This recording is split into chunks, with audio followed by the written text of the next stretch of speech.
Sa mga kabikir natin na walang oven, ito na naman, magluto na naman tayo ng tinapay sa kaldero mga kabikir.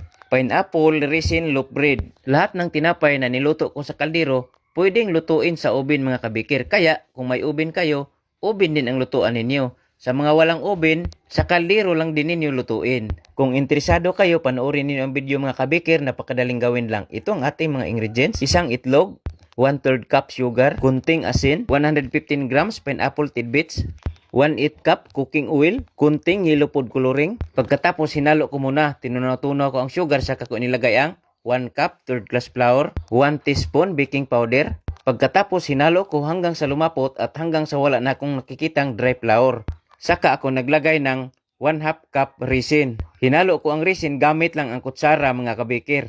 Pagkatapos kong mahalo, inilagay ko na sa loaf pan. Huwag kalimutang pahira ng margarine or shortening ang ating loaf pan para hindi didikit ang ating tinapay. Pagkatapos niluto ko ito kaagad. Sa pagluto naman sa kaldero wala itong tubig, naglagay lang ako ng patungan.